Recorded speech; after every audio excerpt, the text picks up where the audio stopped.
بسم اللہ الرحمن الرحیم۔ السلام علیکم ناظرین، کیا آپ جانتے ہیں کہ اگر کوئی شخص فجر کی نماز کے بعد سورہ یاسین کی تلاوت کرے تو اس کے ساتھ کیا ہوتا ہے؟ یہ وہ سورت ہے جس کا معجزہ صرف وہی جان سکتا ہے جو اسے پابندی کے ساتھ پڑھتا ہے۔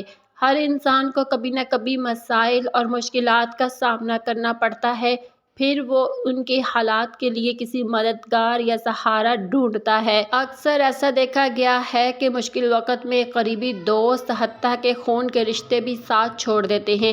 نتیجہ یہ نکلتا ہے کہ انسان شدید پریشانی اور ڈپریشن میں غلط فیصلے کر لیتا ہے۔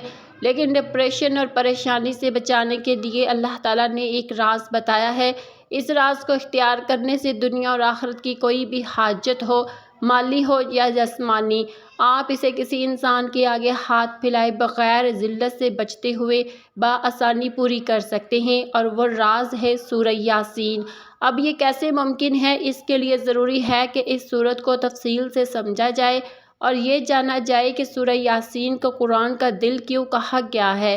اس میں اللہ تعالیٰ نے وہ کون سے راز رکھے ہیں جو اگر کوئی جان لے تو اس کی زندگی بدل جائے گی۔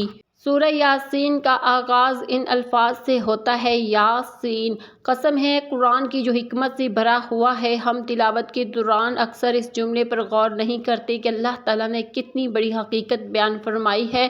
اس سورت کے آغاز کے یہ چند الفاظ دراصل ایک خاص عددی نظام سے جڑے ہیں جو پورے قرآن کی 114 سورتوں کے ساتھ رابطہ رکھتے ہیں۔ اس میں ایسا راز ہے جو اس بات کو ظاہر کرتا ہے کہ قرآن کی جڑ یا دل سورہ یاسین ہے۔ نبی کریم نے بھی فرمایا ہے کہ سورہ یاسین قرآن کا دل ہے۔ اس کا مطلب یہ ہے کہ یہ سورت باقی تمام سورتوں کے ساتھ گہرا تعلق رکھتی ہے۔ 5 رکوع پر مشتمل یہ سورت زیادہ سے زیادہ 10 منٹ میں پڑھی جا سکتی ہے، لیکن اس کے فضائل بے شمار ہیں۔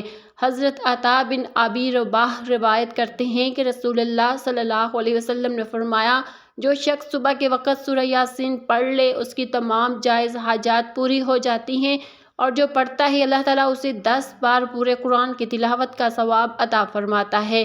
ایک روایت میں ہے کہ اللہ تعالیٰ نے سورہ طٰہٰ اور سورہ یاسین زمین و آسمان کی تخلیق سے 1000 سال پہلے پڑھی تھی۔ جب فرشتوں نے سنا تو کہا: خوشخبری ہے اس امت کے لیے جس پر یہ قرآن نازل ہوگا، خوشخبری ہے ان دلوں کے لیے جو اسے یاد کریں گے اور ان زبانوں کے لیے جو اسے پڑھیں گے۔ ایک اور روایت میں ہے: جو شخص سورہ یاسین اللہ کی رضا کے لیے پڑھے اس کے پچھلے تمام گناہ معاف کر دیے جاتے ہیں، اسی لیے اس سورت کو اپنے مرحومین پر بھی پڑھا کرو۔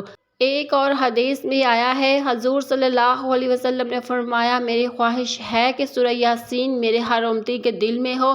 جو شخص ہر رات سورہ یاسین پڑھتا ہے اور پھر فوت ہو جاتا ہے تو وہ شہید کا درجہ پاتا ہے۔ ایک روایت میں ہے کہ جو سورہ یاسین پڑھے اس کی مغفرت ہو جاتی ہے، بھوک کی حالت میں پڑھے تو وہ سیر ہو جاتی ہے، راستہ بھٹکنے والا پڑھے تو اسے راستہ مل جاتا ہے، جانور گم ہو جائے تو اسے واپس پا لیتا ہے، کھانے کی کمی ہو تو کھانا کافی ہو جاتا ہے، نزاع کے وقت پڑھی جائے تو موت آسان ہو جاتی ہے، حاملہ عورت پڑھے تو اس کی ولادت آسان ہو جاتی ہے، بادشاہ یا دشمن کا خوف ہو تو یہ خوف دور ہو جاتا ہے۔